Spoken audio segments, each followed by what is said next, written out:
Okay. Hello, everybody. Hello, everybody, and welcome to the March 5th meeting of the Harbordale Civic Association. We have a busy house tonight, and I want to just mention that online we have David Carreri, Anya Hoskett, and Karen Coach. And in the room we have members Frank Sosa, Vicky Gargano, Dana McDonald, Mark Roberts, Scott Bursa, Ray Detman, Cindy Lull by proxy, Jeannie Burke, Michael Muti, Marilyn Momano, Amy Schimmelflung, Amy, our very own Amy, Steve Weber, Thomas Lull by proxy, Diana Diaz, Tom McLaughlin, and Pam Miller. So we have a quorum. And all those people who are members of the board, can you just raise your hand, please? Okay, and we 1, 2, 3, 4 board, 1, 2, 3, 4, 5, 6 board members. Okay, so we have a quorum and one by proxy. So we have a quorum. All right, tonight we have a big agenda. First item on the agenda is, as always, our community service unit report. But Officer Haggerty is not here tonight. Thank you, Nicole, for getting us in the room. So we will defer that to the next meeting. And now we have our introduction of guests. Our first guest tonight is Enrique Sanchez. Enrique is the Deputy Director of Parks and Recreation for the Deputy Director of Parks and Recreation Department. And he's here tonight to talk to us about the joint use Harbordale School playground. And let me get a photograph up. Okay, this is the playground that we're talking about. I think many of you know where it is. But just to give you a little context, this is the playground. It's on Southeast 10th Avenue and Southeast 16th Street. So Enrique, if I could take a moment and give everybody a little bit of context, since you're here to talk about a specific time-sensitive thing, I think that not everybody in the room, oh my God, we got more members. Okay, so not everybody in the room is familiar with the history of this project, okay? A couple of years ago, maybe 3, 4, 5 years ago, the city did a Parks Master Plan. And in the Parks Master Plan, they listed a number of parks that were going to need improvement. It was called, I used to call it, the park wish list. Okay, and on that were existing parks that were going to be renovated and joint use playgrounds, which were also going to be renovated and getting funds. Harbordale Elementary School was not on the original list. I don't know why, but we were not on the original list. So as the project starts to progress, we all started to talk, well, why isn't Harbordale on the list? And so Diana, myself, and Scott Bursa, raise your hand. We went to the Parks Recreation Board. And who else came with? Amy came with us? Amy was there. And Jennifer was there as well, Right. Jennifer. Yeah. Oh, and I should say, There late at night. I should say that the principal of Yeah. Harbordale is here, Jennifer. Okay. So we went and we said, we want to be on the list. We have a park, we have a playground, and we can't use the playground. And we wanted to be part of the program. So the program is that these playgrounds can be used by the neighborhood only when the school is out, number one. So we're talking about summertime, we're talking about weekends. Sometimes we're talking about evenings, but not always. We can discuss that. This is a proposal. Okay. So we got on the list. It took us 2 years to get on the list. And then it took us 3 years waiting for the Broward County and all the other people in the city and the contracts and the 3 years to get the whole thing set up. So we've been working on this for 5 years. And the thing about it is it's now coming to a proposal point. It's not a final thing, but it's a proposal point. And we had a meeting with the SAG, our SAC group, and Enrique came and he made a brief presentation about what could be, okay? And what could be is a brand new playground, okay? And there was quite a bit of, playground, but we said that we got to widen the circle. We got to talk to more people. We have to talk to all the members of the Harbordale Civic Association, because after all, we're going to be kicking in the money, or a good portion of the money, which is the subject of tonight's meeting. And we needed the Harbordale School Association to distribute it to the PTA so we could have a wider circle and people could get involved in this. So with that background, okay, Enrique, why don't you talk a little bit about where we're at this moment? Sure.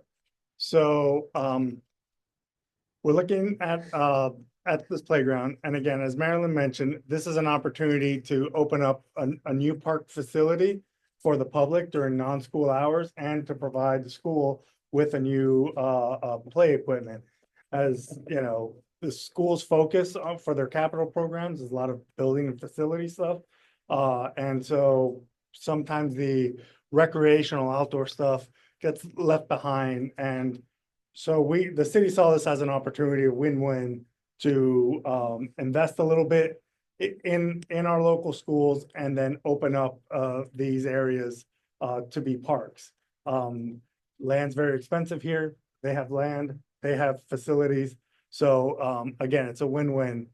We looked at the site and the budget that was set aside for the school, and there's about $275,000 set aside to invest on the playground.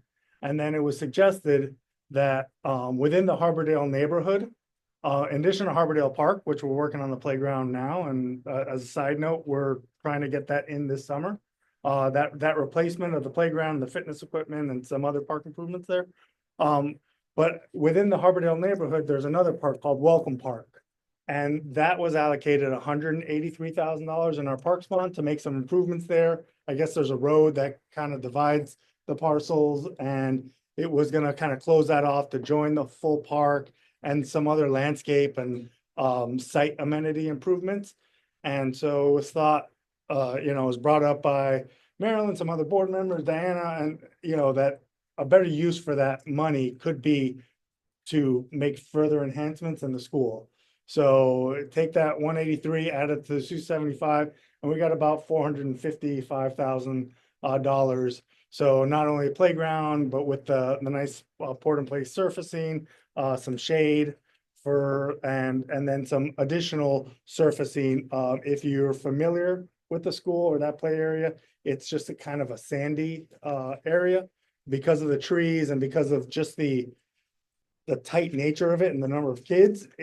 Grass won't ever grow there. So looking at putting some of that rubberized surfacing, not only under the playground, but to expand it to the area. So what I like to kind of present to you guys is that option and kind of ask for or get your feel and see if there's support for moving that money from Welcome Park to the school to further enhance that. And Welcome Park, we can talk about just some trees and landscaping improvements at a later date, but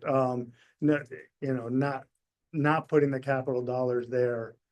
The process for this is, get your feedback and input. Then it goes in front of our Parks Advisory Board, which meets the fourth Wednesday of the month. So it'll be the March 26th. We'll be bringing it to them. And we'd like your support. If we don't have your support, we won't go before the Parks Advisory Board. But if we have your support, we'll be taking in front of them at the end of the month, getting their support and their before taking it to the city commission to move that money over so that we can then proceed with getting designs, know what budget we have to get the designs for the playground and the surfacing and what improvements we're going to make at the school.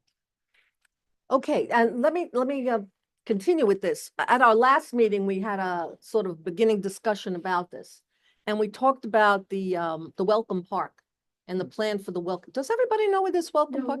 Okay, all right. Yeah. You're driving north on Federal Highway. You're coming into Fort Lauderdale. There's that little triangle. Okay, Just before you get to 80. Beautiful trees, really beautiful trees, and the city keeps it up really, really nicely. Yeah. No. It's a park. I know. It is a park. It's beautiful. It's the entry. It's got some gorgeous trees. Yeah. But in the Parks Bond proposal, if you look at the plan, they were going to put a pavilion there, which I call the new homeless shelter. Okay? That's what the $183,000 was for. So we talked and we said, listen, there's better use for that money. And we will not lose anything if we entertain a proposal to move that money to the school. So we've had this discussion, but now we're broadening the circle. And tonight, we're going to ask you do you support the proposal? And I stress it's a proposal because there's a conceptual plan of what it could look like. And that is not what we're asking you to approve tonight because it's conceptual. What we're going to be asking you to consider approving tonight is moving the funds from the Welcome Park to the school so that we can further the design. And then when we get into the design, then we'll have more meetings and we'll talk about the design and how it's going to look. And we already at Harbordale, we've committed to planting trees. When we had this discussion 2 years ago and we went to the Parks Board, we told them, oh, we'll give you money. Okay, we'll plant the trees. So we've already committed to planting the trees, which I think went a long way to getting them to putting us on the list. So that's sort of the general discussion. And with that, I'm happy to take questions. Oh, Jennifer, would you like to say a few words? Yeah, could we? Thank you.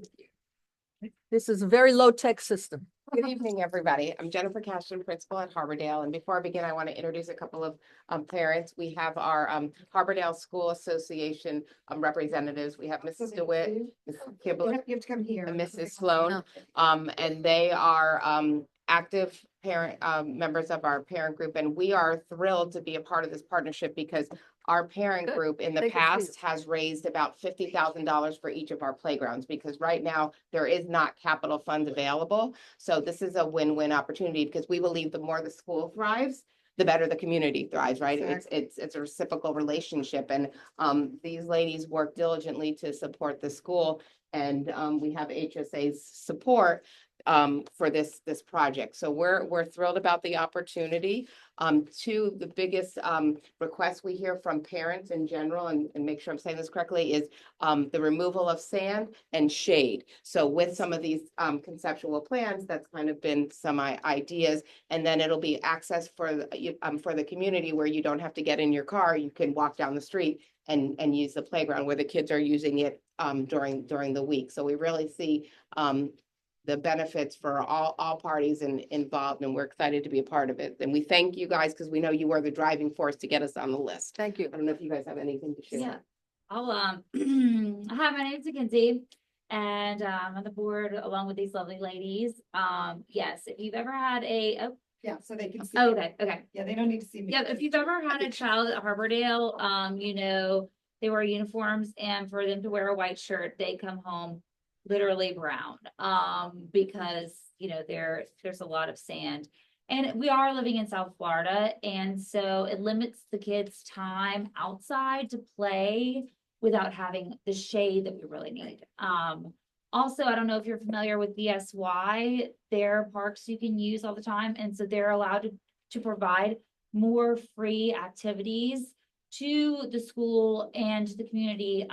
But right now, we don't have a place that's open after hours to, you know, to play a movie or have kids come and to do that. So this would allow us, because we would have access to a park ranger to do that. So. Oh, thank you for mentioning the park Yes, rangers. that's Just to true. give a Yes. just to give a little bit of you know, the program. The park is the joint park will be opened and closed by city park rangers. They close it if we decide to go nighttime. They will close it at night. Okay, and even if we decide to use it on the weekends in the summer, it gets closed at night. We don't want people hanging out. And the park ranger comes by and opens it in the morning and closes it at night, just like they do our cemetery. Okay, so we have experience with that. They open and close the cemetery. So just wanted to add that to your presentation. Thank you, ladies. And we need to add that to ours, what they just said about being able to use it at night to Yeah. our. Well, so it wouldn't, Yeah. there's no lights there, so it wouldn't be in the night, but in No. the summer, it Well, would this go. summer, yeah. It will can go go up till to late. Dawn. dusk Yeah. till dawn. Yeah. Right, So excellent. I Do you do know some- how this works? Yeah, That's the dawn. So I do have some comments on behalf of parents where there's a lot of deltas, whether plus or minuses. I think there's a lot of parents for it because some parents speak on behalf of the sand. Some have allergies who can't even play on the playground. And also it gets in our cars and everything else. The teachers complain within the classrooms as well. So on the negative side, there's a lot of concerns on safety, right? So you know, who's monitoring and in retrospect to maintaining the playground? There's been comments on weapons, drugs, you Homeless know, people. all those aspects where I can't reassure them, but who can on Okay. that aspect? So there's a lot of safety concerns in that retrospect, you know, homeless as well. So Okay, I'm just voicing on behalf of the parents who, but that's why we Communicated to hear me. all the concerns. Enrique, do you want to take the hot seat again and talk about how the city does this in other places? Sure, so this would be a passive unmanned park, similar to many of our other ones in the city. The only difference is this has gates that close at night. So as Marilyn mentioned, when our park rangers close, they're gonna make sure the area is clear and then lock the gates. Generally with the homeless, they like places where they can hang out and stay and kind of make a nest. So we don't have that. As mentioned, we have agreements like this at other schools. We have it at VSY, we have it at Bennett Elementary, and other parts throughout the city. And we're expanding this program at 16, well, there'll be 16 total schools where we're doing this at. And so are there instances where things happen, where there's vandalism? Yes, but we don't have the, homelessness, or a lot of the fears that people have. Again, things will happen, but we try to have open and good relationships with the principals and their staff to address things as quickly as possible. When the rangers close up, if they see anything, they make a note for our park staff who come in at 6:30 in the morning to go address it first thing, so that when the kids get there, it's clear. So I would say I get a dozen emails a year from principals, and that's at multiple schools throughout the city. So it might be one time per school a year where there's, hey, someone left something and it wasn't picked up or something, it's very rare. God forbid, there is an incident, who does it fall on? So when it's, yeah. This is it. Okay, we have some questions from, Diana Well, first and then these guys. Yeah, I just wanted to just reiterate, when you talked about that fence, the gate. Mhm.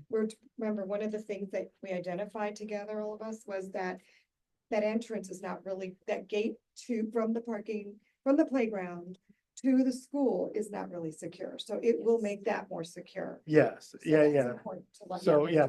part of the improvements does include securing the school from the general public when school's not in session. So, whatever fencing's needed to make that security would come. Okay, we have, This guy first. okay, Mark. Mark Roberts, Tired Broward County. I live, you bring the graphic back up? Yes, I can. People have bent their necks and I'm not. No. afraid to do public speaking because I used to. do Okay, that. hold on. No, don't end meeting. No, My no, first no, time no. Shoot. Okay, you talk. I I'll, can see the area.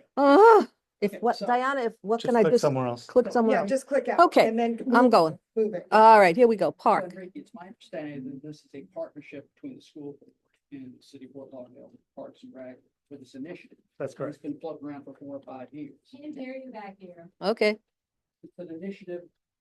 There you go. between City of Fort Lauderdale and the Parks and School Board. So for this initiative, for this playground, okay, targeted. So here's the playground, here's the sand. I'm very familiar with it. The reason being is because this is Runaway Bay condominium, a 10-story. So the old concept of not in my backyard. I'm not trying to. no, deflate- not trying to that's why we're deflate, here. But if this has been going on for 4 or 5 years, did the city? does We it can't see it. Post a public notice so that citizenry, because the reason being is you've got residential here. You've got residential here and you've got this here. So every morning, in accordance with the noise ordinance, Chad's in compliance, 7 AM, because the sand in the leaves, the oak trees, he's blowing every morning, 7 AM blowing. every afternoon, after the kids are done, 2 p.m., he's blowing. Okay, so that's part of maintenance. All right, so we're hearing, kids are gonna be kids. We're gonna hear a bunch of straight Kids and slide. kids. Kids are kids. Okay, I never heard them because I went downtown and worked, but for the last 2 years, I've been hearing the children, okay? So we have concerns by people in my building, there's 93 units, that there's gonna be opening this up to the evening time, that there's gonna be teenagers in here with boom boxes and things that teenagers do. Mhm. So we're concerned about noise mitigation. You know, it's all a great idea. We need to have a place for our kids to play. It's real estate that's available. Let's make use of it, you know? There But- would be less blowing But though. we're if you concerned remember. about, Blowing in the morning, then she would have. you know about the 8 a.m. and the 2 p.m. Right. encirclement of Oh, our yeah. entire block. And so in the afternoons, we have parents that come down and half the time we can't even come out of our building because they're blocking. So that's another issue. So for these after school hour activities, where are all these people gonna park? You say they're gonna walk to it, but you So, know, so this park, like many of our passive parks, are intended for local community. This is to provide people on the north side of 17th Street Right. yes, within Harbordale, yes. a place to go where they don't have to cross 17th Street to go to Harbordale Park. So if people are gonna get in their car, by the end of the year, we're gonna have a beautiful multi-million-dollar playground at Holiday Park. And that's where that's gonna be the destination playground Point there. where people are gonna drive to. So this is more intended. We got a couple hours of sunshine left Yeah, after work. right, I'm gonna let my kids run around, get them off their screens, yeah. and then go back home for dinner or whatever. Get off. It's, Mm. yeah, You know, Yeah. as mentioned, it'll be dusk to dawn, so you're not gonna have noise there till. but knowing that I work for Broward County and knowing that the Convention Center Hotel was my procurement project for the county. When that place opens in October, I'm already seeing the traffic pattern already. You think it's crazy now, the traffic? With everybody's GPS in their back pocket, they're gonna be going through this area once that hotel opens. It's already Southeast 16th Street behind Southport Shopping Center. They're going through here.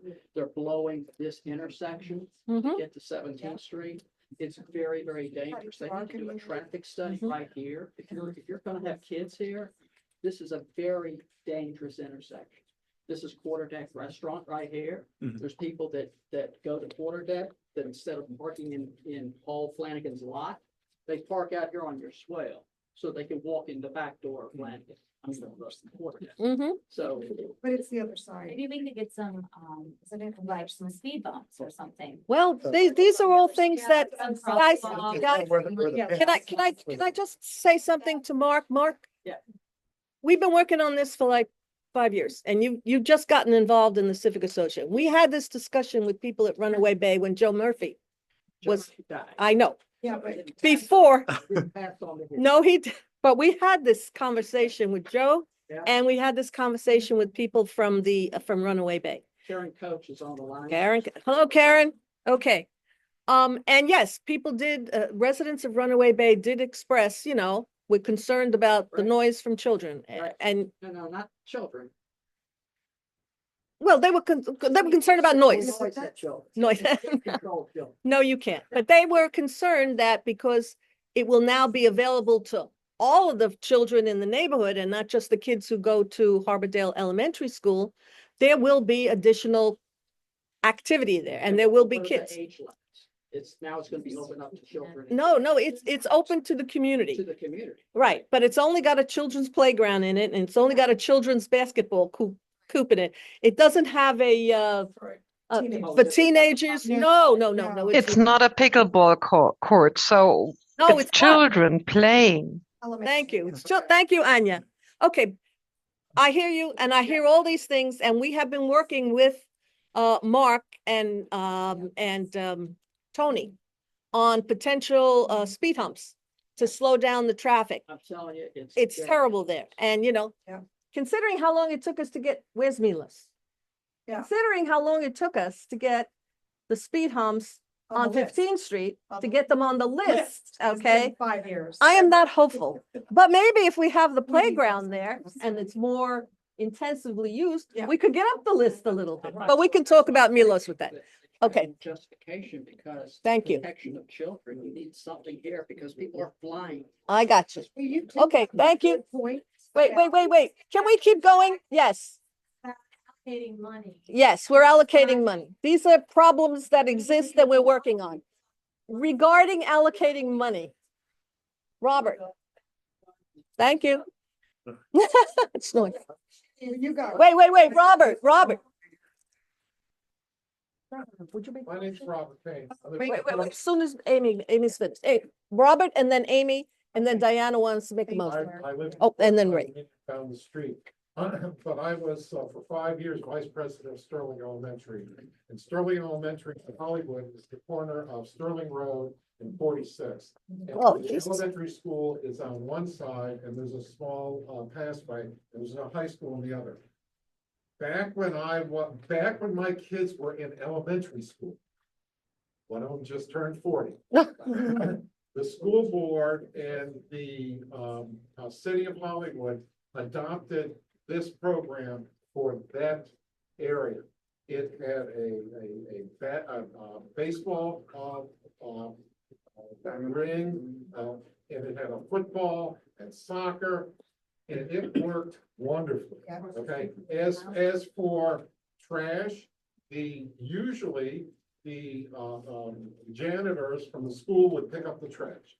As for vandalism or bad people there, that's why we have police. Exactly. 911. As for the traffic, I agree with you, sir. That's a terrible street and no one should be parked on that street. Call, what's the non-emergency room for the police and have them ticketed. This is a really, really good thing. And for the 7 years that I was really active in Sterling Elementary, it was a wonderful thing for the whole community. And right across the street from these big playgrounds is single-family homes in Hollywood. We never had any problem with that. Thank you, Robert. And one last question or comment from Amy, and then we'll move on. Broward County. If someone gets injured in this park, is there a liability concern? Is there insurance? So- How does that work? So Broward County owns the park. We have what's called a recreation license agreement with Broward County. And one of the reasons, so Harbordale wasn't originally on that agreement. Most of the other schools within the city boundaries were. And it took a couple of years, as Marilyn inferred before, to get Harbordale on that. But that was approved by the city in December and the school board in January. And now we're trying to actively push and move this forward. So that spells out the liability. You know, we're big municipalities, we're self-insured, but it. Good, we're listen, good. Diana, So, no, I was just, to get back on track, I think it's time to make a motion at Please this do. point because we have a lot of discussion. So I'd like to make a motion that, we vote to allocate the $183,000 allocated to the Harbordale Welcome Park to Harbordale Elementary School. Is there a second? is there? Well, we haven't got a second yet Need first. a second. We have a second. Robert Okay. seconds, okay. Discussion. I'm a big fan of the money going to Harbordale Elementary, most of it. However, I'm also concerned that our welcome park, which is not a park, it's really a welcome to Las Vegas sign. Yeah. Looks good. Mhm. So I'm concerned about any landscaping dollars, all of it going somewhere else. So honestly, I don't think every dollar should go to Harbordale Elementary. I think some amount of money should be left, if that's possible even, with the welcome park. Enrique? So, I mean, I think landscape improvements are something that we can work in over time, you know, within our operating budget and not, that way we use these one-time capital dollars for this improvement. And if there are specific things the neighborhood wants to see, you know, through this group, you know, you can bring that to the city, and we're happy to you know, make those changes over time.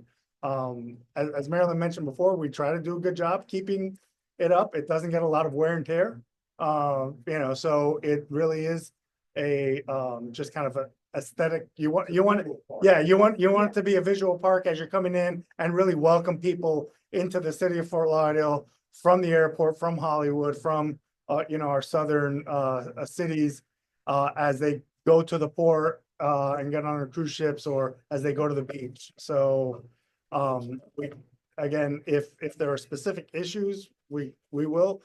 Like Marilyn mentioned, there was the pavilion, there was closing that road. That was where most of the dollars were going and some, other, site improvements, benches and stuff like that. So, so Okay, wait, yeah, we have a motion, we have discussion. You want to discuss the motion, please? Yes. I don't know if this has to do with this, but, is there any, like, you guys already have a budget proposed, right? So do you have a maintenance budget where we would need, HSA would have to hold, or that we can plan for the years ahead to accommodate a rip sale? Things that go on with the playground? No, so there's the maintenance, again, through that, RLA has been, outlined of who's responsible for what portions are city responsible for, what portions the school board's responsible. So that's still negotiating. No, that's been signed and so so basically the school and the city have agreed to maintain, at, the area. Okay, Okay, Yeah. all right, so a budget there. Yeah. We have to keep that in mind. yeah, So yes, the school doesn't really Yeah. have a budget, but we have a maintenance department that if things break, that they repair. Through county Yes. or? Or the school yeah. district. And one of the first things we want to do is we want to do a welcome party with the parents. That would be a great party we could do. And. Okay, yes, wait, she's one- calling, one that, quick no, thing. she's called the motion. She's called the motion. All the motions. That's what she did. All right. Please, only people who are members, all those who are in favor of the motion, raise your hands. Okay, 1, 2, 3, 4, 5, 6, 7, 8, 9, 10, 11, 12, 13, and 14, and 2 proxies is 16. Anybody not in favor of the motion? Members only? Okay, the motion passes 16 to nothing, actually unanimously. Mhm. Thank you very much, Enrique, for coming. Thank you very much. All right. Okay, thank you all for coming tonight. We got to work together on this. Yes, yes. We got to keep Thank going. you. Yeah. Okay, Carolyn, have a comment on- yeah. Thank you so much. And So sorry. Do you want to talk with them? There's no.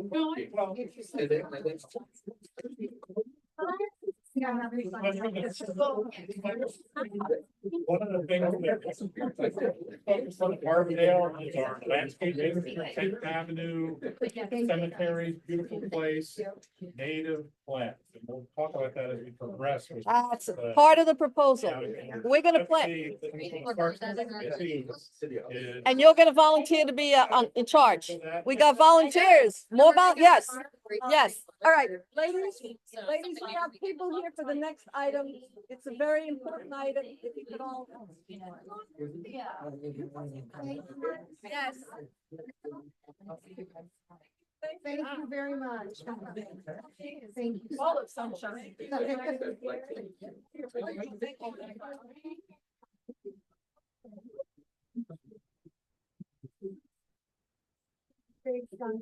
We'll see you soon.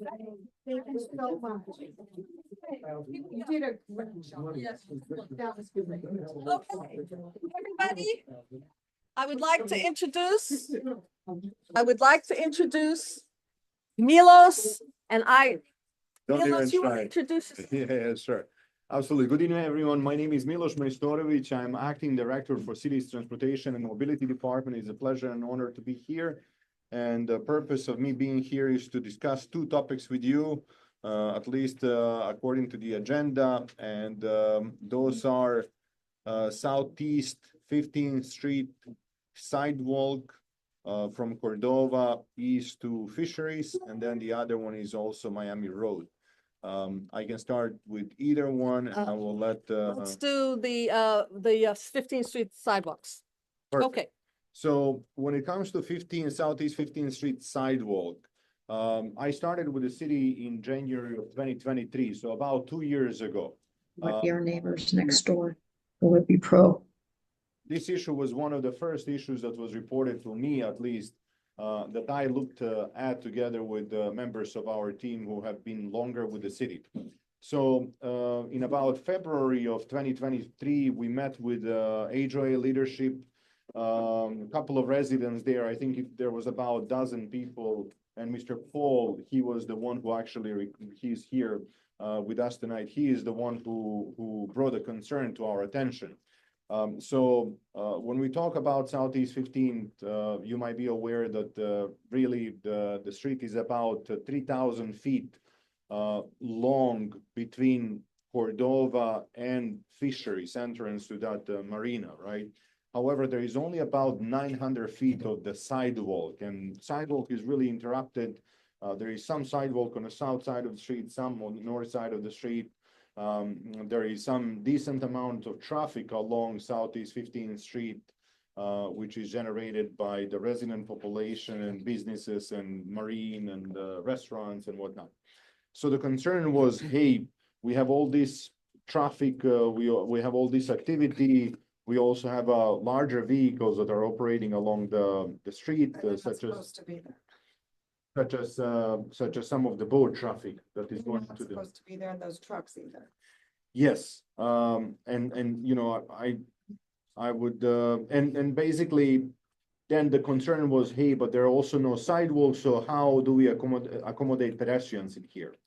So the concern, we discussed those concerns, and we looked at the feasibility of anything that could be done internally, in-house, and realized that there is a lot of limitations along Southeast 15th Street. So whether it's a right-of-way or the fact that there is some tandem parking that is happening at many properties just east of Cordova intersection, right? So ultimately, one of the ongoing efforts that we were conducting at that time was also sidewalk master plan, which is a citywide plan. The city has never done it. And the purpose of that plan was to look into where we currently have sidewalks, where we do not have a sidewalks, and based on data-driven methodology that would look at the pedestrian activity, major trips, origins or destinations such as schools or transit stops or other activities, prioritize and see how we can go about installation of any sidewalks and understanding what the need is to begin with, right? So that plan was completed. We presented the draft plan to City Commission in January of this year. Basically the results of that plan is that the city has about 437 miles of missing sidewalks. Now, under assumption that we really do not need to implement 100% of the sidewalks, meaning we can implement sidewalks only on one side of the street and not both, and that not all the neighborhoods with one sidewalks, and number three, that sidewalks might not always be feasible. Some good planning level assumption would be that we would need about 50% of that, right? Which would be about 220 miles. Generally speaking, when it comes to funding, this would require about $120 million in funding, right? No. For basically, if we are to say, this is sidewalk master plan, the entire city, citywide. Yep, about 120 million, right? And we as a city, we didn't even have much funding previously in the prior fiscal years in terms of building new. Our public works department really focuses mostly on maintenance of existing sidewalks. They have less than $2 million to do so every year. So through budget process, we were able to secure some funding. Last year, it was some that was shifted to this year. I believe this year we have about $870,000 that we can work with. And the approach would be to assign dollars to projects that come out from sidewalk master plan. Now I'm gonna go back to Southeast 15. So during that presentation, when we presented sidewalk master plan to City Commission in January of this year, Mr. Paul was there. Again, he voiced his concern related to Southeast 15th Street and the lack of sidewalks. And I came there and I provided my recommendation to City Commission. And the direction from the City Commission was for us to engage one of the engineering consulting firms so that they can look into feasibility building some type of pedestrian path or a sidewalk along Southeast 15th Street. So at this point, we're looking at just feasibility, meaning we have already requested a scope and the fee and the schedule from one of our consultants. They actually provided it to us earlier this week. We are reviewing, and the goal would be to, through public engagement, go through this evaluation or feasibility process, which would ultimately yield in some recommendations, whether sidewalks or some level of pedestrian path that would be separated or dedicated to pedestrians would be feasible along Southeast 15th east of Cordova. So that's basically what I have in here for you. So next steps would be us reviewing, providing feedback back to them. And if we are to engage them, which we are planning to do so, organize public meetings, make sure that everyone is fully aware of what the purpose of the study is, and making sure that we can hear your feedback in terms of, hey, if we can select one or the other, and there is absolutely no way to accommodate both pedestrian path or a sidewalk and keep the existing parking the way that exists and functions right now,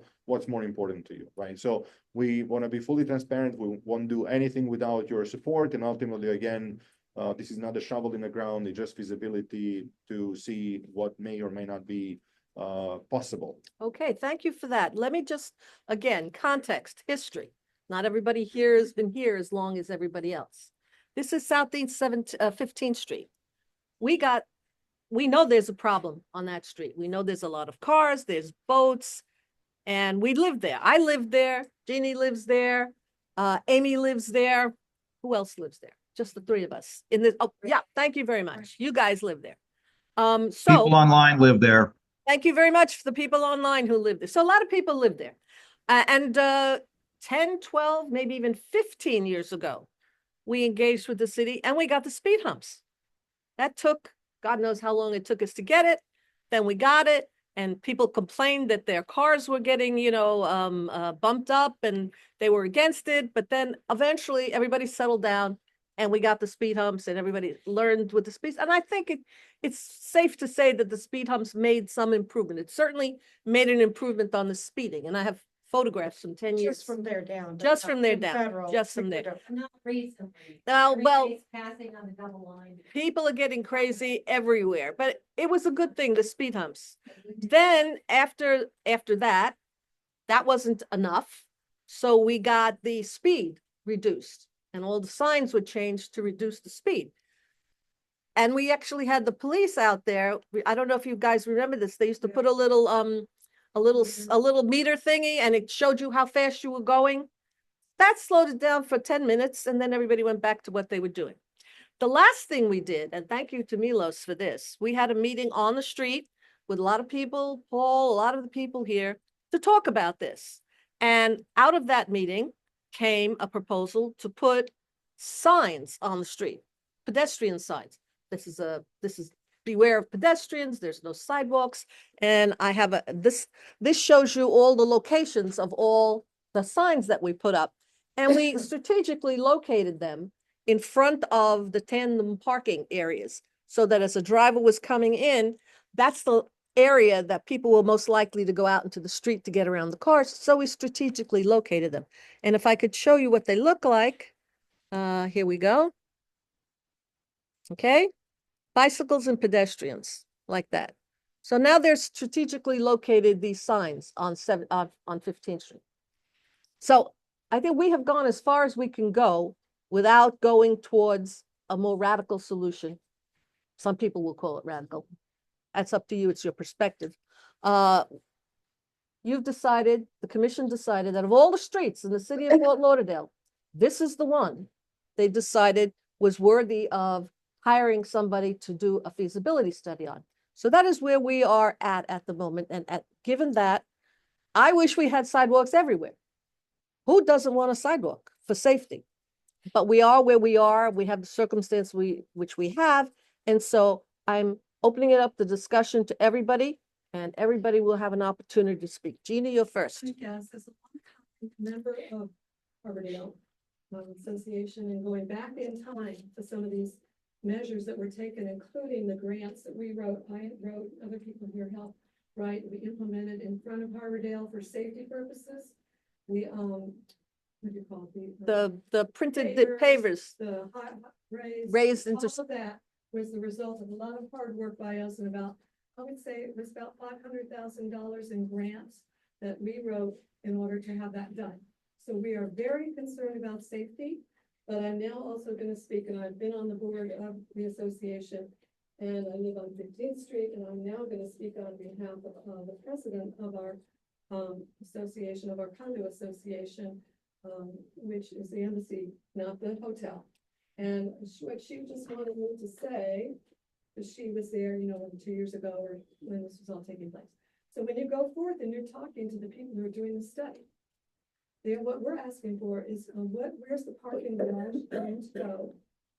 The parking garage going to be built that's going to offset the loss of parking that will be incurred by the number, and we've gone through this before, looking at how many people would be impaired based on some of these plans, and we were looking to see how could this be done reasonably. And again, I'm also going to go back to something else. On that street, they knew what that street was like. We're not responsible for every single person's total happiness. When my family was there 40 years ago, and when my built there, my family used to go over by boat from 13th Street when there was just shells on that street. So this is history. And what I'm saying is we are not we want everybody to be safe, but people are responsible for their children. When they reel them down on one of the very dangerous streets, why do they do that? We're going to put how much money that could go to other neighborhoods for our particular street? Because at this point in time, everybody's like, oh my God, we can't have this happening. Well, people decided to do that. And they can take their children and their dogs, if they have to the park, the enhanced park that we're now going to have, where it's safer than trying to walk a dangerous street. And as I've said to other people, because we lived in Naples, Italy, when my dad was with NATO for years, and they were crashing around the corners in those little Fiats, and they were leaving all the metal behind, and next morning you go out and see, you can't protect everybody from everything. So that's just what I have to say. Our president of our association, of our members of 54 units on 15th Street wants to know where the parking garage is going to be built.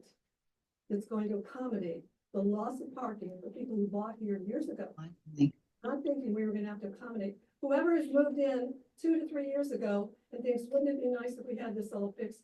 How much is it going to cost? And should it all go to 15th Street?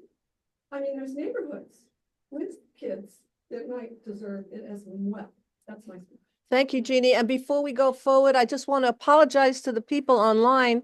They tell me they cannot see the slides, but I'm on sharing, so I don't understand why you can't see the slides. Let me try. Do the share. Go back to Zoom. Yeah, go back to Zoom. Yes. People. And now do You see share. the green button On the on the bottom. Uh-huh. Share. I thought I was in that. Okay. Then select that. Right. Okay, everybody, that's the slide we've been looking at. Yay. Cool. Cool. Okay. Next. Could you introduce yourself, Yeah. please? Tom McLaughlin. When you're talking about the sidewalk project, it sounds like it's about $500,000 per mile. And I'm assuming that's hard and soft cost baked into that. But with what you're talking about on the sidewalks, is they're going to require eminent domain takings. And if it is going to require eminent domain takings, I think that's an added cost that is an unknown. You start getting into actually going in and trying to take land, that's a whole nother layer. That's a good question, because is that already an easement there? Whether It there's should a be a right sidewalk of way. or not. Well, let me see if I can give you, again, a little history, because we've been doing that. Correct. Wait. Whether there's a sidewalk there or no sidewalk there, Correct. there's no parking there. No, that's, no, guys, no. No, That's what no, I'm gonna answer the question, clarify. okay? I'm gonna answer the question. There's the right of way, okay? Southeast 15th Street has a 50-foot right of way, approximately, maybe 51, 52, I don't know, okay? Right, that's the property that belongs to the city. It's 50 feet, let's say 50 feet, okay? You have two lanes, all right? 12 and 12, 12 and 12. Could be 12 and 12, could be a little less. Yeah, Let's call it 24 for the sake of the argument. And on each side, what is left is split between the swale and the property line. The swale includes the sidewalk, potentially, if you're gonna have a sidewalk, all right? So if you're going to put a sidewalk, you're going to be taking up a portion of the swale. The problem is that once you put in a sidewalk, who's talking? Oh, which is flood Okay, mitigation. okay, okay. Once you put in a sidewalk, you cannot park in the swale because the sidewalk's in the swale. So all the people now, like on 15th Street, like 1501 and Embassy Suites, okay? They're parking on their property and the next car is in the swale. It's been that way forever, okay? So just, that's the history of it. And that's the situation we find ourselves in. I mean, it's a conflict of priorities, okay? And money. Well, money too. Paul, you want to speak? You were Yeah, I'll let instrumental. everybody else go. Okay, anybody, the next person, Michael, We used to live there. we used to live there. We had two cars in that line, and the two cars were small enough that they didn't reach back to the swale. So, well, that's. But they didn't, no, they didn't reach back to the travel lane. No, not talking about. Well, we They had were- small they were- cars. They were shorter. Yeah. And they made, so those people also have to be taken into account. Yeah. Also, when you go in and out, those two cars go in and out, 20 apartments, they're gonna be traveling over or cement Well, sidewalk. that is correct. Yeah, you know how many times you're gonna be changing that sidewalk with the way the land moves on 15th Street? Duly noted. Next person? Yes. Fred Colbert, I live at 1472, and there's two of us that have tandem. We're both disabled. So if we lose one parking space, where the hell are we supposed to park? Right. Are we supposed to park down the block, in another neighborhood, 10 miles away, downtown? Where are we supposed to park if we lose our parking spot? My comment was, I live beside a building, an older On condominium. Oh, no, on 12th Court. So you're concerned about 15th Street. No, No, I'm no. trying to make a point about sidewalks. We got Right. it. We know about how There's- important they are. No, I don't think they're important at all, because people in that 80s condo complex that was built on 12th Court. The sidewalk is there, and when they have two cars, their second car parks on the sidewalk. Just like they do on your street. Just there happens to be a sidewalk there or not, doesn't mean there's any enforcement. They could enforce it today. Yeah. Unfortunately, they could if they wanted to, right? Whether there's a sidewalk there or not, Right. isn't gonna make a whole I lot get of what you're difference. saying, but they're talking about having to structurally change a lot of stuff in front of various buildings. Out in the city On owned the property, right? No, but the buildings would have to like do all kinds of unbelievable configurations. We looked at it, we walked it. Yeah, Scott, you brought up a very important point that I think we should address to Milos. The fact of liability, not liability, compensation, okay? I just came back from a conference up in Tallahassee, Florida Planners, and we went over a case just recently approved in Florida courts in 2024. Inverse condemnation. The city took an action that made a minor inconvenience for a property owner. The city did something for flood prevention, and this person's property consequentially got flooded. Everybody got saved, but this property got flooded. They won a case against the state of Florida because the courts ruled that there was an adverse impact on this property owner, and they took the property owner's property rights by doing that. So I would like, as part of this discussion, all right, you're gonna hire this guy. You already said you were gonna hire him. The commissioner is in support of doing that. We're gonna do it. And it's good because we'll answer a lot of these questions, okay? It won't be like he said, she said, we'll have answers. I would urge you to have them look at the inverse condemnation potential of this particular action if the city were to put sidewalks and prevent legally prevent, whether they do it or not, legally, you cannot park two cars if one of them is sitting on the sidewalk. So just a question for you all to put that into the hopper. Amy, you actually live, yeah, I'm not finished. I'm sorry. Talking about safety, I walk that street every night, late night, generally around 10 o'clock at night, midnight, back and forth with my daughter. It's very dangerous. I know this, you know. I carry a flashlight, you know, because I want, it's dangerous. Everybody knows it, it's dangerous. Whether you have a sidewalk or not, somebody can still cross over the swale, hit you on the sidewalk, Mhm. so. Okay, Amy, you were next. I recently went to a meeting about flood mitigation program. I recently went to a meeting about the flood mitigation program. It was over in Republic Beach. I'm just curious, when you start, as it is, I don't know what the swales are on 15th Street. There are some.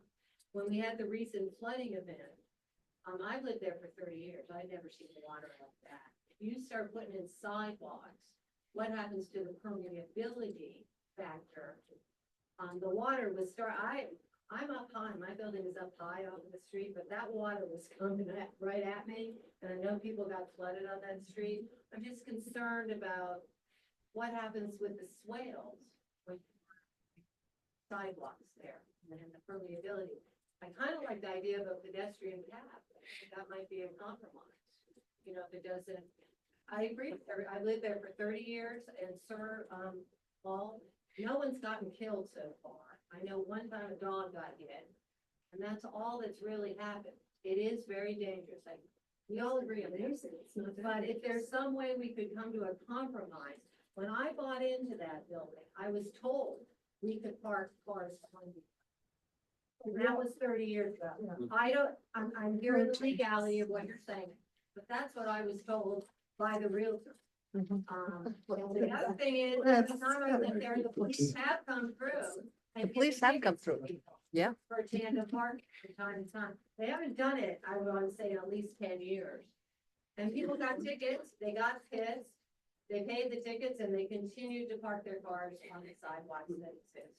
So just want to give you that piece.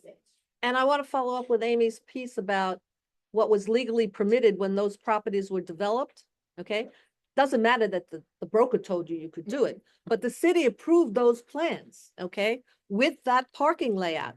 If you take away that second, this is for the guy to research. Yep. You take away that second car, those properties are going to be non-conforming with relation to parking. You're throwing every one of those properties into non-conformance. And Whoop, wait a we minute, are I one got of some. the few remaining neighborhoods in the city where service. This is a big tourist area. Do you know how many people on our street work in the marine industry, work in the hospitality industry? And we got all these new hotels coming in and all these big new gorgeous buildings. Where are those people gonna live? Where are they gonna have to go out west and drive 2 hours, come to work to be a housekeeper at one of the hotels? Or a boat captain or something.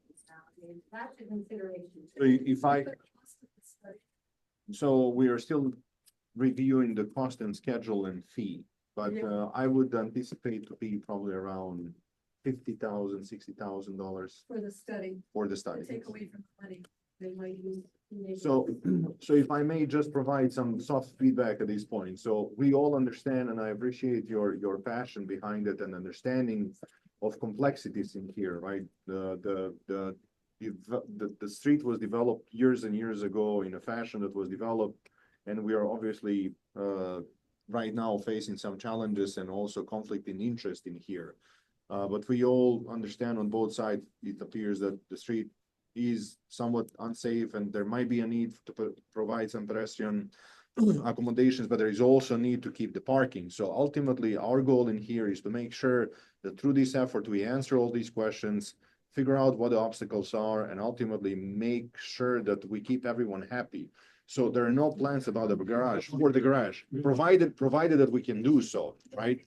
It might be that simply we say we hit an obstacle and we say, hey guys, if we want to keep both parking and we want to get some level of pedestrian path or sidewalk, might not be feasible. Just one more point. When it comes to sidewalk, it's not necessarily sidewalk. So there are a couple of options. Number one is expanding or realigning the, or restructuring the road, and widening the road and implementing some level of at-grade path, right? That's number one. Number two would be some level of sidewalks. Number three might be combination of the two, including some mid-block crossing somewhere in a, midsection between Cordova and the fisheries, right? But again, when it comes to right of way, also, that would be part of the survey. So I cannot tell you whether it's 49 or I don't know. 55 feet.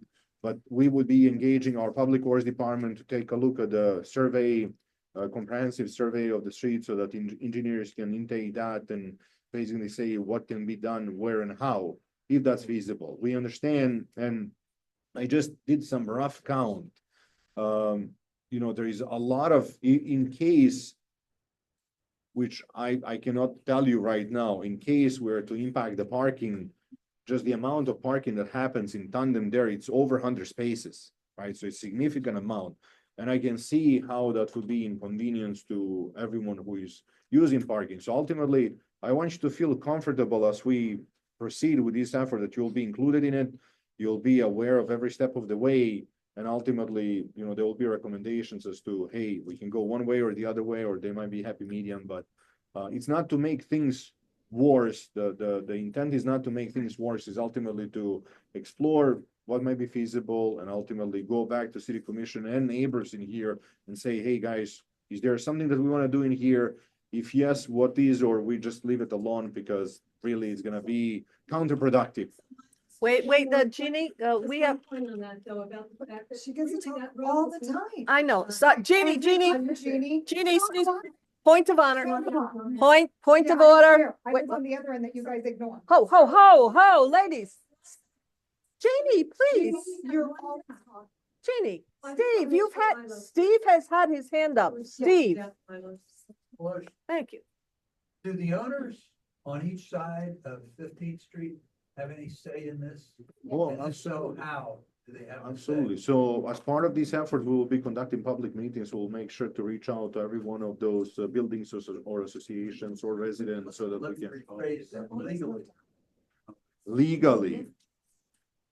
That's a good question, and I would defer to Department of Service Development in here, who was in charge of reviewing and Okay, approving because everything. If the study team comes up with, and they will, well, one of the options they'll come up with, you can't do anything there in terms of and that won't happen. Space. Okay, it might, okay, but here is our recommendation. Okay. The reason I asked the question is because I thought I saw something in my neighborhood where a couple of, there was some sidewalk and then some new tear downs and rebuilding of single family, they had to give their okay about putting sidewalk back. That's what led me to this. Is that Raising your hand on whatever it is. to do with this? It does. There is a Okay. completely different effort, and there were some changes to the ordinance in terms of what is Okay. required, whenever redevelopment happens, which would be a different topic, It is. related but different. I don't live on that street, but I do go to the 15th Street Fisheries, so I am fully aware of how dangerous that street is. I'm down. Okay, anybody who hasn't spoken yet? Yes. Are you taking questions from the, Yes, I was coming to you Sure. immediately. Hold thank on. you. We appreciate it. I'm just curious, is the tandem parking situation in developments on both sides of 15th Street? Yeah, as I recall, there is Is there a possibility to run a sidewalk alternating, so at least there's sidewalks on some of the street without interacting with where the tandem parking issue is? Yeah. Or is that not even feasible? No, absolutely. So those would be all options that we would look into actually, and we are completely agnostic as to, through this evaluation process, as to which side it might be better on the north side for portion, south side. Potentially. Yeah, If- the intent would be to provide only on one side of the street, but whether north, south, or combination or north and south, we Right, don't that's why even I know at said this there's a point. problem on both sides of the street. if one Yeah, side- but there is tandem parking on both sides that happens right now. Okay, and I also would point out that you should point out to your people that there's also significant trees Yeah. in the Yeah, swale. absolutely. Swale, which is using it, which is draining that street, significant old growth trees that would be impacted potentially. So Yeah. that should be on the table as Oh, part of the absolutely. mix. Yep. Anybody has not spoken yet? Dana, I remember a long time ago, I think it was Paul Peterman, maybe, graphic design? oh, Peterson, yeah, Yeah. Peter Parker, Okay. God bless Yeah, him. we did some stuff walking up and down, and he gave us a whole booklet of stuff with taco chips and all kinds of traffic calming stuff. And part of it was to slow the traffic down, to put a little bit of curving in a spot, like next to a telephone pole that's only like a little 2-foot area of grass that no one can park in, like maybe where the line comes down. Mhm. And it was talked about a little bit, but, you know, he got sick and everything, here we are. No. But, is there anything like that that might help slow the traffic down in those little? Bump 2-foot outs, she's talking yeah, about bump bump outs. Yeah, so when it comes to traffic calming, there are a number of different means and methods that we consider. Primarily, it's either speed humps or speed feedback signs. If the intent is to calm the traffic down, you know, that's one way or one solution. There are already some existing speed cushions there. But again, the intent of this effort is really to look into accommodating, not necessarily calm the traffic down, which it might be by implementing a path or sidewalk, it might be indirectly happening, right? But the primary goal in here is to provide some level of pedestrian path or a sidewalk. The bump out in a certain area, there's a little spot right there for that little pathway that, Amy was talking about. So, Everything I think is on the table, all the tricks in the book. Exactly. Okay, Ray, you had one, and then I'll go to Paul. Then I'll go to Paul. Okay, if I could speak, first of all, I think we all agree that paramount for not only our city, but Southeast 15th Street is safety, correct? One of the issues with Southeast 15th Street, there's no place to walk, and I walk that street every day. There's children that go to Harbordale Elementary that walk that street every day. There's also 2 handicapped people, so I empathize with you. There's 2 handicapped people at the end of the street that literally have to navigate that street in a wheelchair. So, not that there's been a death or an injury, and not that we want to see one, but it's only a matter of time. I was walking down that street the other day, there was someone on a cell phone. They were literally coming right at me and I had to jump out of the way. So it's only a matter of time. So I've been very involved with the city, with Milos, and I applaud you for coming, with the mayor and with the city commissioners. And what we, some of the residents have proposed, and you may not all know this, there's over 700 residences on Southeast 15th Street from Cordova to the end, with over 1,400 occupants. So there's a lot of people on this street. And knowing the city's limitations on budget and the installation of a sidewalk that they're proposing for 2026-27, not proposing, that's in the study. One of the things we came up with a solution is a pedestrian walkway, which you need 4 feet. Now, granted, these cars are parking right up to the side, right up to the street, to the white line. And there's instances, and I've shown this to the city, where they actually protrude into the roadway, which adds another element. Then you add the boat traffic, and you have a truck hauling a 14-foot wide boat down that street. It's impossible. It's 1 lane. So my suggestion to the city and some of the other residents was, in lieu of a sidewalk, why not put in a pedestrian walkway similar to the one they have on 10th Avenue by the cemetery? There's a lined pedestrian walkway. Now, I know and I empathize with the people that have to tandem park. But I sat with Milos, the mayor, and the city commission. There's only, if they build this pathway on the north side of the street, there's only 4 complexes that are literally affected with the tandem parking. And with those 4 complexes, there's only 50 parking spaces that are affected. So what would the solution be? Because I empathize with the people that have 2 cars at tandem park.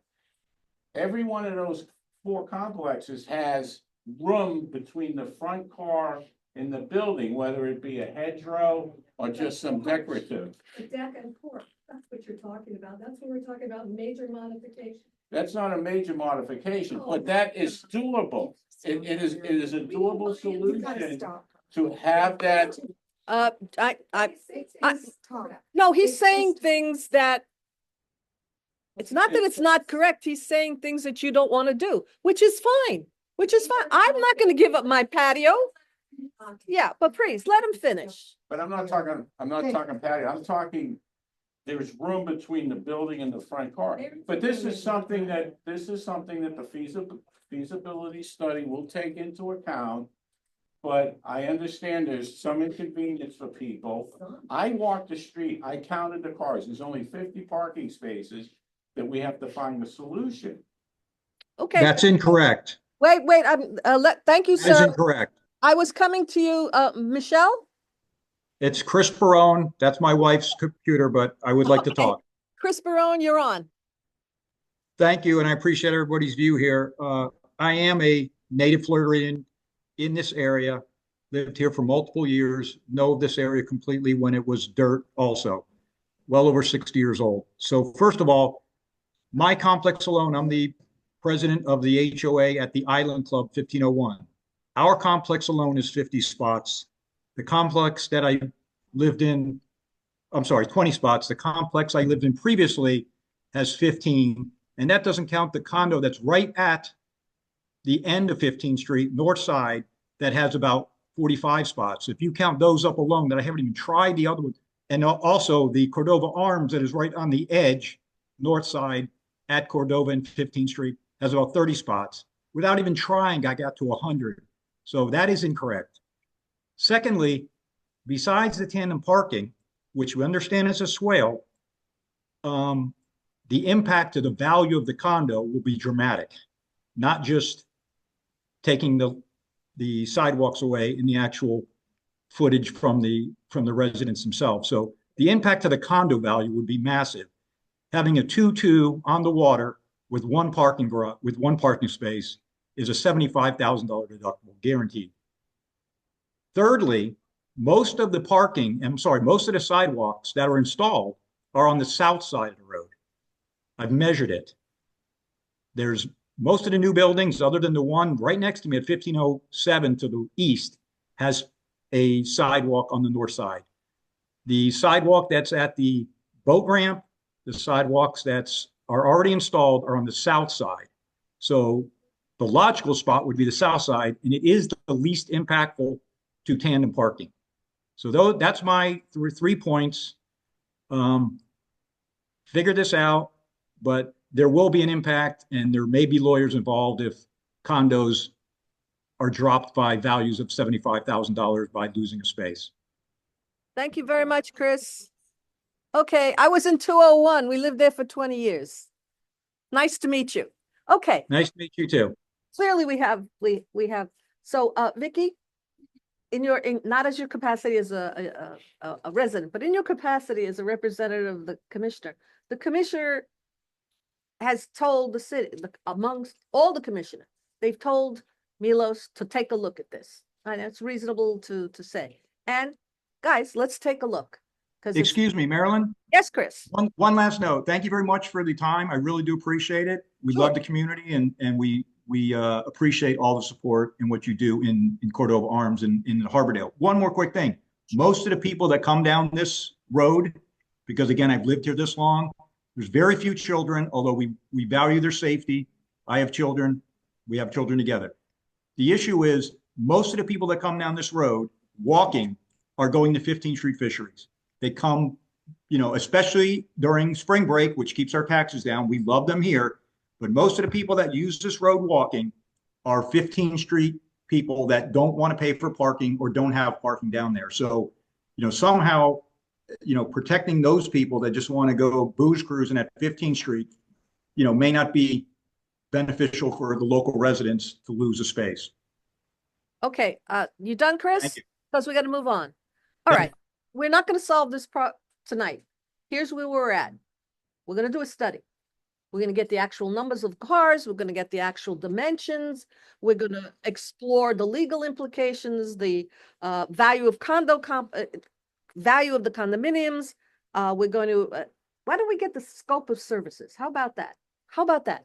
Let's get the scope of services for the consultant's contract, and we'll see what it is he's gonna be looking at. Yes. And then we will comment on our suggestions to, you forgot to look at, when these condominiums go down $75,000 in value, city's gonna lose income, city's gonna lose tax stuff. So let's just look at make sure if we're gonna spend this money, that we have looked at every angle and possibility.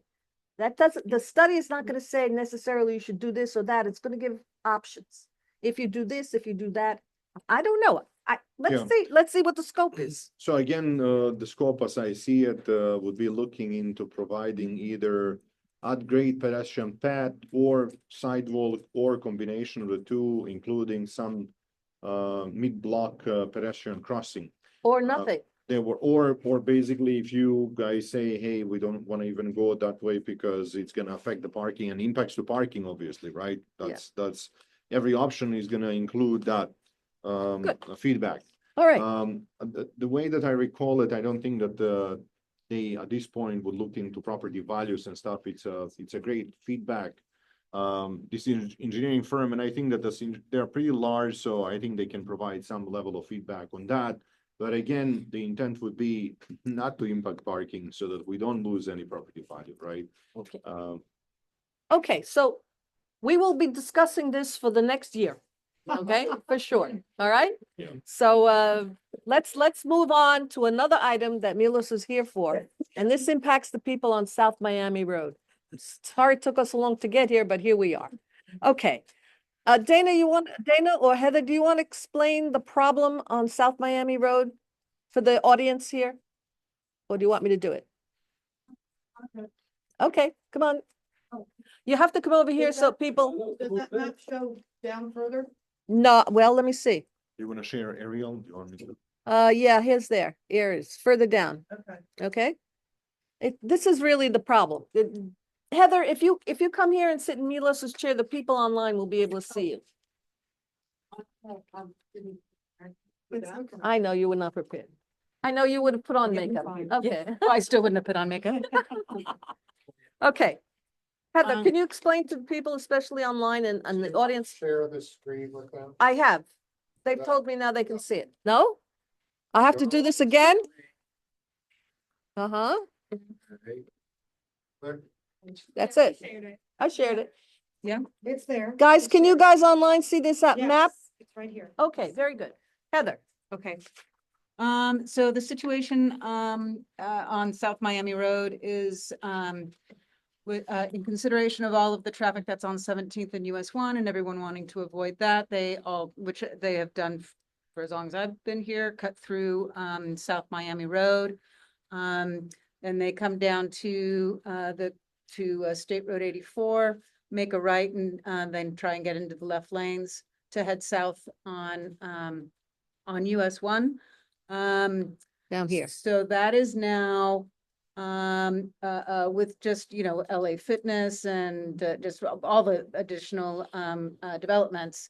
Now in rush hour traffic, that'll back up like 4 or 5 and sometimes even 6 blocks. Like all the way, I've seen it all the way back to Southeast 19th Street. Yeah, exactly. So, and then having, after they did reconfigured the US 1 and 17th Street. Yeah. When they reconfigured that to make the left-hand lanes go, now the light to make the left onto, State Road 84 to South US 1 is only allowing like 4 cars. So, yeah. So you have all of the, fuel trucks coming in. They're in the second lane, right? Because they can't be in the south lane and make that curve. So they're blocking access to get into the left lane.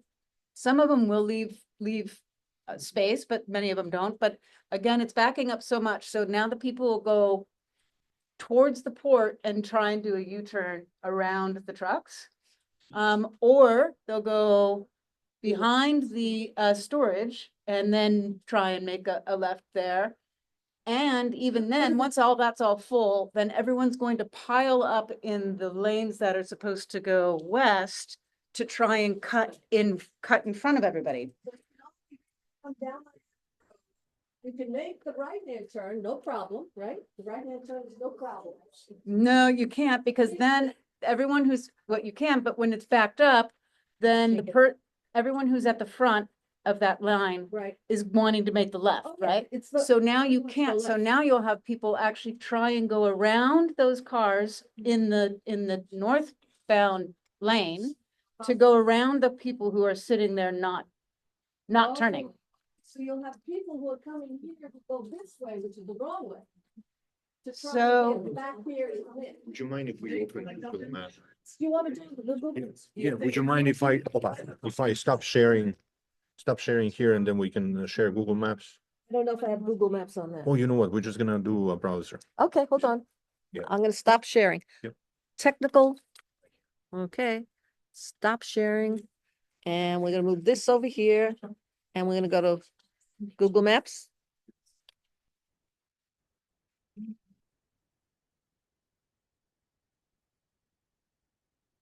Google Maps.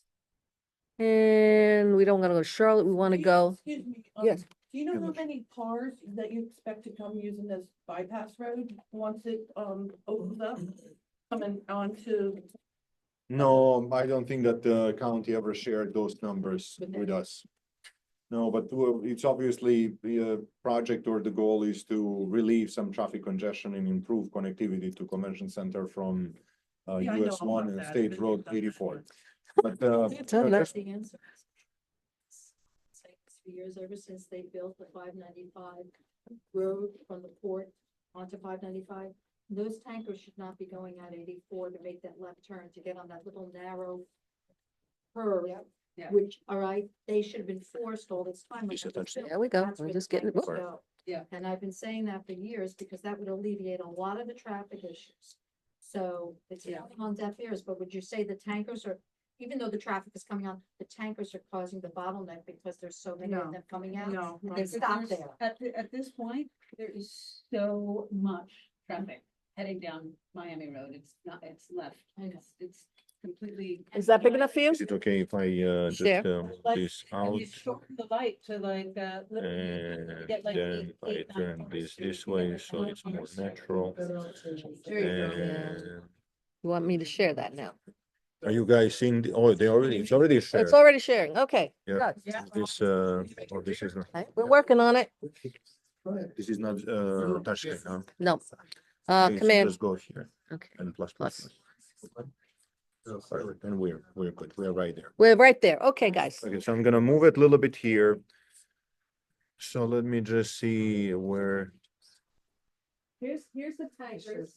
Here's the tankers leaving the space for the guys to come through. But it's still going to stop. So it's still stopped here. So now this guy's gonna come around here and do this. Oh, that's Or what. go to the storage. round Or back they're of the gonna cell. cross through the storage. I think it comes like back here and then come this way. That's still going to completely fill up. So then these guys, which is, it's actually the lines up to here, are gonna come in and angle here Yes.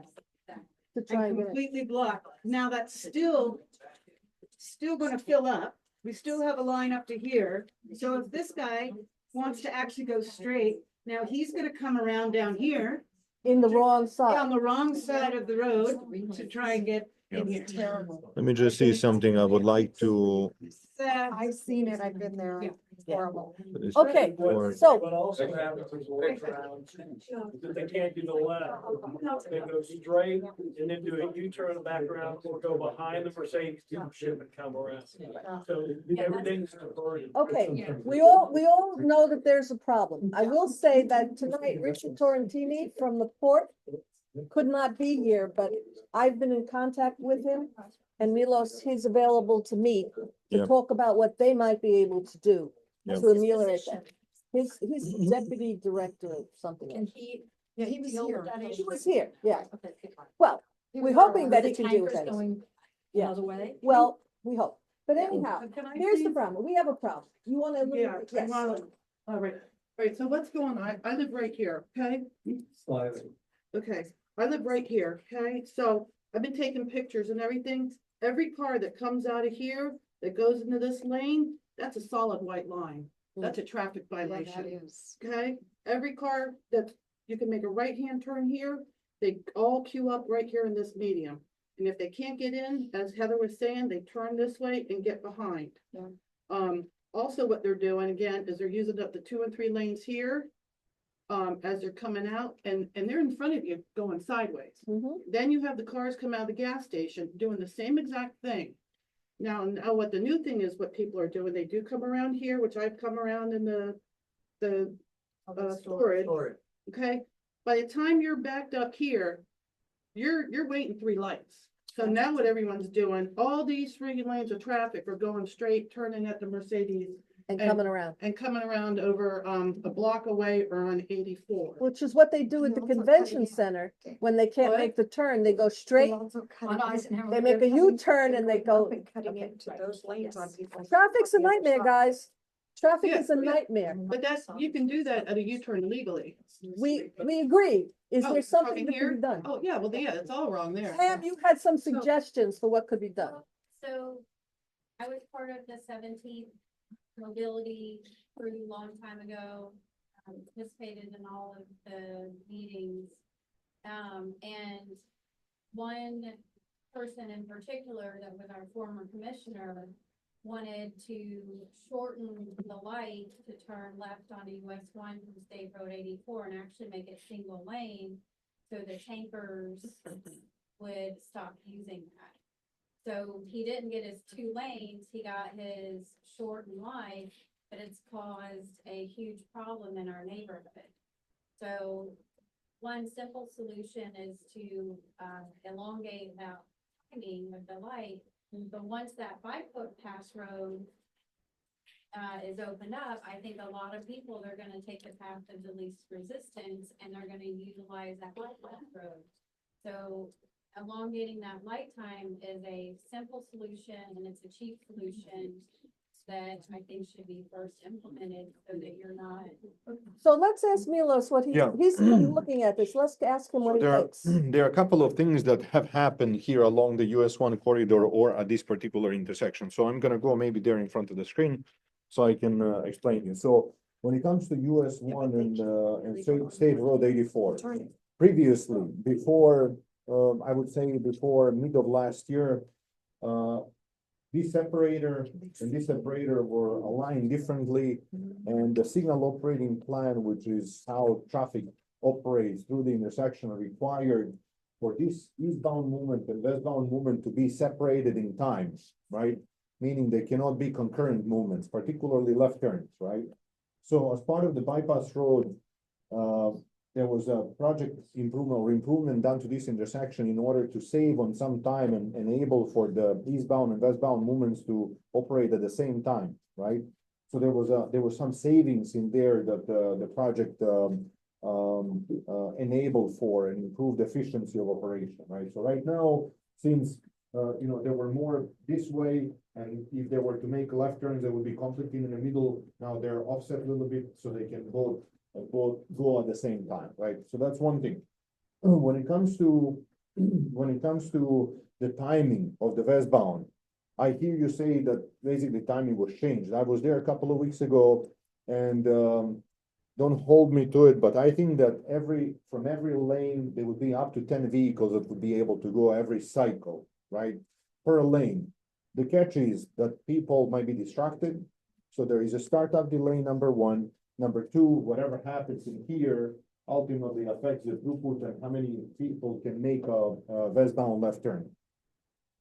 Illegally over a white line. Yes, our police department, based on our request, went out there. They conducted a number of observations and provided some recommendation to us, which we agree with some of them, and we want to make sure. And I actually spoke with the county as well on this. Richard Toneza from Broward County Traffic. He's doing highway construction. And they are basically in charge of the bypass road, right? So the problem that we have in here is a problem of demand and supply, number one, and problem of a behavior, number two, right? So I would hope that we can all agree that a couple of years ago through pandemic, hey, you know what? We had the same roadways. We didn't have much of congestion. Yes, we had maybe more speeding because the roadways were open. Right now, everything is back to normal. There's a lot of traffic. It's a peak season. And what happens is that basically people are trying to get to their destinations, whichever way they feel more comfortable or quicker or faster, right? In doing so, there's a lot of bad behavior.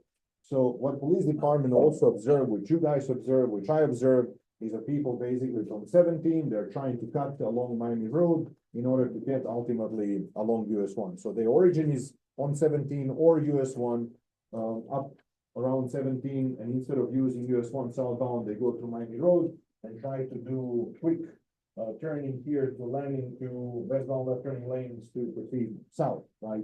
In doing so, when this westbound through traffic backs up, they really have to do this and go back and forth in order to land into those lanes, right? So if we are to prevent the behavior, right, what we can do, and I spoke with the county about this, is county can implement a temporary measure which would look like a pork chop using the lineators, those white or the yellow poles, before a more permanent solution, which would be implementing a little triangle in here that would force these vehicles to only be able to make a right turn in here, right?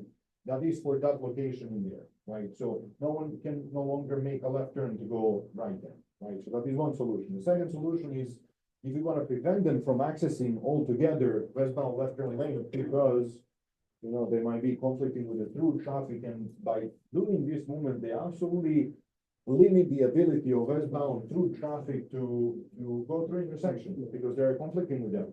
What can be done is there are some delineators that can be also installed along the edge of the westbound left turn lane. Like the express lanes, So if you, excuse me. like the poles on the express lanes? Yes, on like a 95? pole. So basically, you're telling me, hey, you can make only right turn here and you're already too late. If the poles go back up to here, they're already too late to squeeze in there. But then we're creating another problem with that, right? Which problem that we're creating, and people will get used to it after some time. The problem that we will be creating is that anyone else who didn't know and they go under prior assumptions, hey, I'm gonna be able to do this turn, will then have to go through the intersection, figure out where they make a U-turn, and basically land on southbound US 1. There is another thing that I wanted to mention to you, and I will allow for more questions, which is the entire US 1 corridor is was recently retrofitted with the adaptive traffic signal technology. What does that mean? It's a very fancy word, but it's basically a little smarter signals. What they do is every signal basically has traffic cameras and detection systems, and it's the intent of the system is to most efficiently basically distribute the green time to every one of the approaches depending on the demand, right? So that there is no waste of time. In other words, almost like being as responsible as for every vehicle that would wait, I would have to give some money to, type of thing, right? So that system is in place along US 1 from Broward Boulevard all the way down to Southeast 30th Street. So the adaptive is still being tweaked by the county. There are some benefits that they are seeing from the standpoint of travel time, but they're still evaluating system, making necessary tweaks, and particularly working on coordination, which coordination means, hey, if I get along US 1 through this intersection with the green light, I really expect the next one to also be green and not green, red type of thing, right? So those are a couple of things, but again, back to this, the problem is demand and supply and the behavior. There are a couple of solutions that we can pursue together with the county. Ultimately, this is a state road, this is the county road. Actually, this is a state road also, but the county has a project on it, which we would have to go through both of them. We don't mind doing so, provided that we all agree that that might be the best solution to correct the behavior. Again, people will just have to then shift back to US 1, all this demand that is doing this. Do you have a concept of how much this will be resolved when the bypass road is open? Because a lot of The bypass is open. Yeah, it would be really hard, so there would be really to give an answer to that question, there is something that is called traffic diversion, that is analysis would have to be done. And based on certain assumptions, based on who is coming from where, origins and destinations, and new roadway capacity, would be able to basically answer that question, but I would be wrong to tell you one way or the other. Part of it. They're commuting, once the bypass road comes, it's gonna solve a lot of the problems. That's right. That might be, that might be the case, but, again, we have a few months more to go through that before we will know the answer. Jada and then Steve. What about one where the Miami Road light is at 17th Street? All of a sudden, that's pretty much, we used to be able to make a left-hand turn there, but the light, it's now a solid red light. It used to be a blinking red light. But right there, why can't you put a sign that says, no access to Federal Highway at 84? Right there, so anybody turning will see that they can't get onto Federal Highway, you know what I'm trying to say? Or US one south. Yeah, no access to US one south there, cause that's what they're all saying, that's what Wave's telling, that's what Google Maps telling them. That's a good idea. So And this is what, and one more one quick too, when you come on, when you're going west, eastbound, 84th, the light, at night, there's only 2 lanes that you can get to get on to US one. Going To make left north. and left, right? Yeah, right there, no, yeah, those 2 lanes, they turn so quick, and then the other 3 lanes stay green, and there's nobody going into the port, cause it's closed at 9 o'clock. Nobody going in there. They get the lights on stays green for a couple of minutes. There needs like another 3rd lane in there, or, yeah, or so, to make that light longer. yeah. Just, Oh, No, I'm sorry, I said Steve and then Ray and then, Well, Lois, one of the things that I'm getting really concerned about is with this bypass road, it seems to me the emphasis has been going from the intersection of 84 and US 1 toward the convention center. But have you ever been out here to try to make the left turn at the bottom of the 17th Street Bridge on Eisenhower? Yeah. That is incredible. That's one of my biggest concerns right now, is what you're gonna do, what the state's gonna do to be able to alleviate that problem, because that backs up going up the bridge, coming to make that left turn, and that's a terrible problem. Yeah, There's actually a proposal that's been to the MPO, Maryland, for that corner. Yep. For 5+ years before COVID, yeah. and it's I know finally that moved Karen- up to the top 50 or something. Yeah, I know Karen was working with that, but, just to answer the question here, so I was at the intersection on, January 28th at about 6:05 PM. And, the cycle length at that point, which is basically duration of time from the moment that you first get a green light at any approach until the time that basically all approaches are served until the time that you again get a green light was 180 seconds. So in the worst case scenario, if you're there, you're not gonna wait more than 180 seconds, or no light will be either green or red for more than that, right? Actually, all approaches get served within 180 seconds.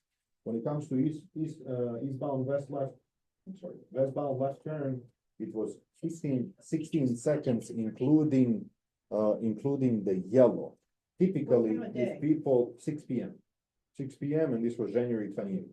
So typically, if people are not distracted, traffic engineers count about 2 seconds per vehicle. So if everyone is basically up on their, per lane, meaning, so what we count in terms of signal timing, right? If this approach gets, let's say, in this case was 16 seconds of a green time, right? Green light, green ball is on for 16 seconds. We would expect for 8 vehicles, so 16 divided with 2, about 8 vehicles per lane to go through the signal. Why it doesn't happen is if people are distracted or if these people are being prevented by any. There's another illegal reason, behavior. though. But take up, yeah, But take up. Milos, there's take up- another reason. If Yeah. you look at that overview, that's because virtually every single vehicle that's in that inside lane Yeah. is a tanker. Tankers take a hell of a lot more than those number of seconds to Yeah, clear that and- and get and through right. there. So that's a completely ridiculous lane for any passenger vehicle to be in because it takes them so long to make that turn. Yeah, so I will let you make some observations whenever you are there, out there. It might be 2, it might be 3, it might be sometimes that no one goes through because the first person fell asleep or it's really distracted. Whatever the case may be. But there was another question about Southeast 17. So Southeast 17th Street is another Broward County project with adaptive signal control. That one has not been implemented, is ongoing, is actually from Sunrise Boulevard all the way along A1A to Southeast 17 and Southeast 17 to US 1. And that's So- not been implemented yet. It's being implemented, it's not final, the final completion is summer of this year. So the new technology is it's being configured, including single preemption that serves our fire vehicles. Okay, guys, we're getting late. So I just want to say, we're not going to solve this problem tonight. We have brought the issue to their attention. We are anxiously awaiting for some solutions. When do you think you'll be able to come back with some suggested So I did solutions? follow up with Richard Tornez a couple of days ago and Yeah. he followed up with you. So I think that it would be good for us to get together. We'll have a Now, small group.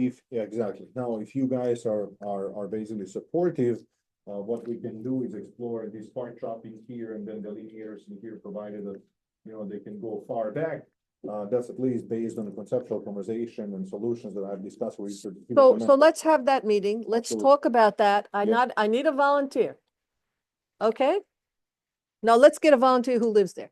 Heather, What are we volunteering for? to have a smaller meeting Yeah. with the port and Milos to talk about, This is. okay, we got 3. That's it. The committee can't get too big, okay?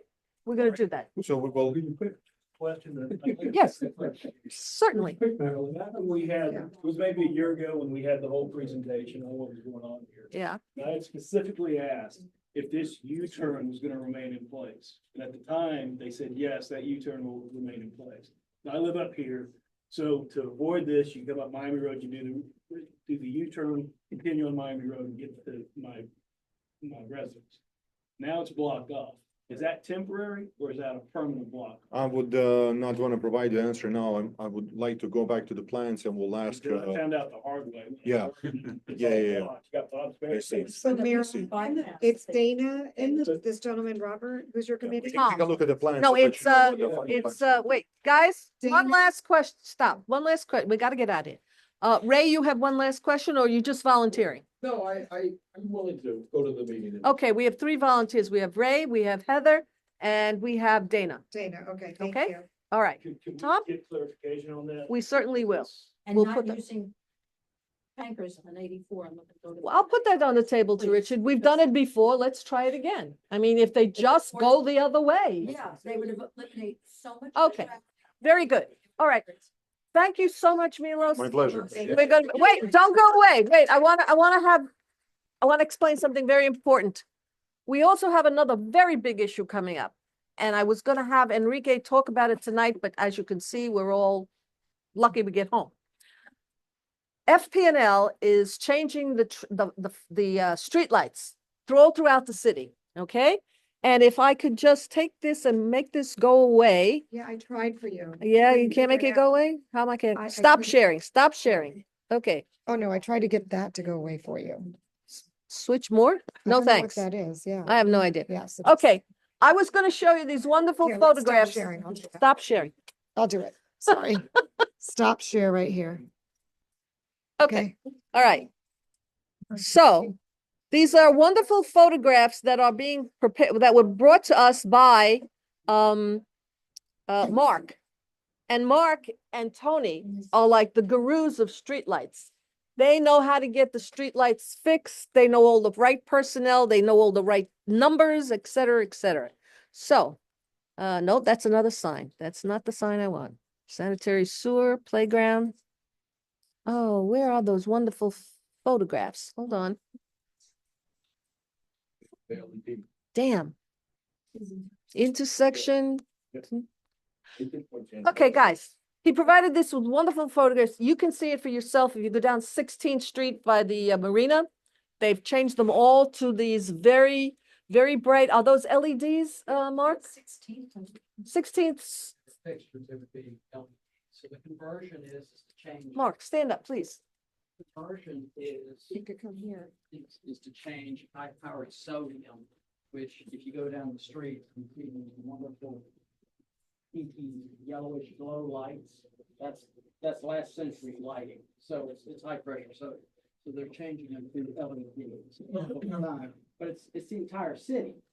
So it's a phased approach, and we were trying to get Harbordale kind of moved to the top of the list because lighting, as I say, disinfects. We have a homeless population around here, and where we get added outside lighting, they have moved elsewhere. Here we go, light.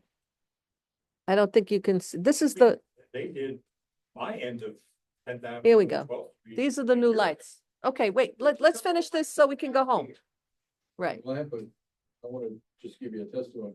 Poinciana Park already had their neighborhood done. Right. And we did have a couple that complained about the brightness of the light, but overall, everybody's happy.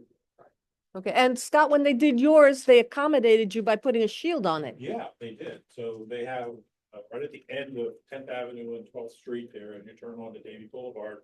It's fully open. You can go and see it anytime. It's been there for a year. It's very bright. But like before that, they put a shield, which is right by my house and shined on my house. Mm-hmm. They put a double shield on it, which I didn't even ask for. But the light just literally comes straight down. Okay, and the reason this is important, and we're gonna have a presentation at our very next meeting. Enrique's gonna come back. He has the maps. He has a series of maps from, I've seen them. I can't make heads or tails of them. Right. I hope when he brings them here, he will explain what those maps mean, and they are asking us, the Civic Association, to make a recommendation. Do we want to go with these lights or not? So we need to know about the lights, we need to know the program, and we need to understand. That's there now, okay? And there's, Wait a second, Mark is gonna explain. Yes. To go back with the same amount of lumens that are output by high pressure sodium at this time, or do we want to on a case by case basis, which I think is better, to look at what should be the application for residential, so it's not shining through your bedroom window versus the 17th Street Okay. corridor. Right. We need bright lights. Right, so put it on your calendar, the next meeting, we're gonna be talking about lights, among other things, but definitely it's gonna be on the calendar. And we're gonna have to Just a- decide, yes. Those aren't FPL's lights. like to Those be are on the that city of committee. Fort Lauderdale's lights. FPL might be changing the bulbs, but they belong to the city. City streets are.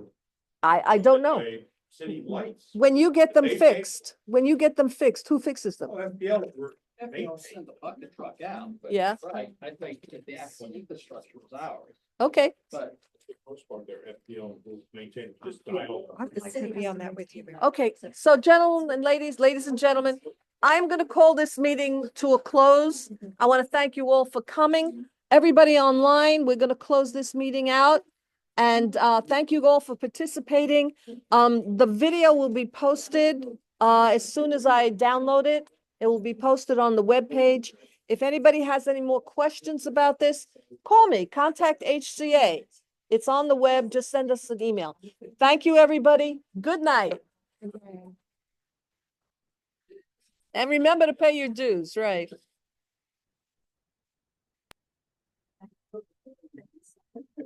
Nice to meet you.